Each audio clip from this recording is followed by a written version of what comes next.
There is little doubt that the planet is warming.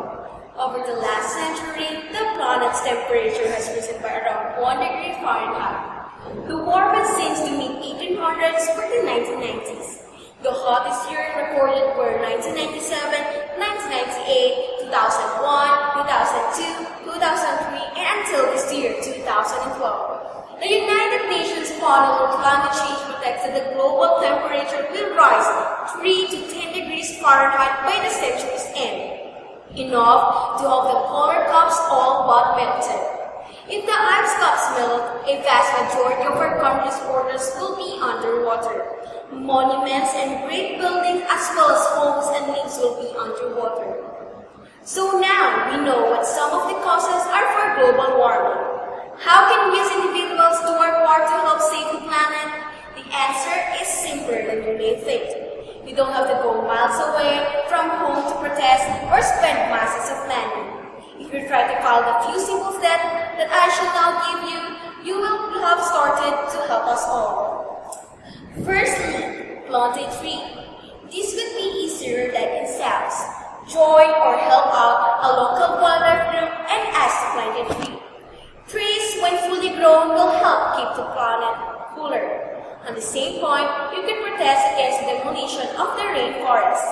This is the same principle. We need the trees to cool our planet, and yet they are chopping them down to create roads or homes. Something as simple as walking instead of taking the car will help reduce pollution. As well as stopping pollution, you are giving yourself exercise, something important for our bodies. So the next time you will get into your car or your motorbike, think, do I have to take this journey by vehicle or can I walk?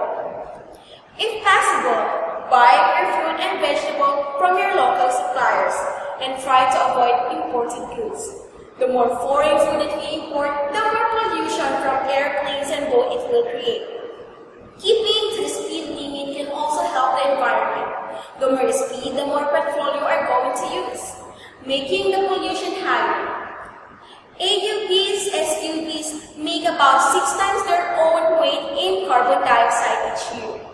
A small efficient diesel car covering the same distance not only uses much less fuel, it makes the thirds less.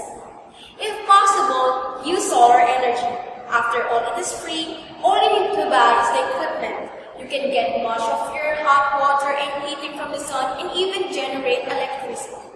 Reduce, reuse, and recycle. Only buy what you need. Don't stuff the cupboards with things you may not use. Reuse whatever you can, like containers and papers, and recycle what you cannot reuse. It really is as simple as that. Finally, turning off unused sources of power such as televisions and heaters will help the environment as well as you save money. If everybody stuck to these rules, we would be doing a great thing by protecting the earth. So please, take into consideration what I have said and try to do your part. After all, it will be our next generation that will feel the effects. Thank you.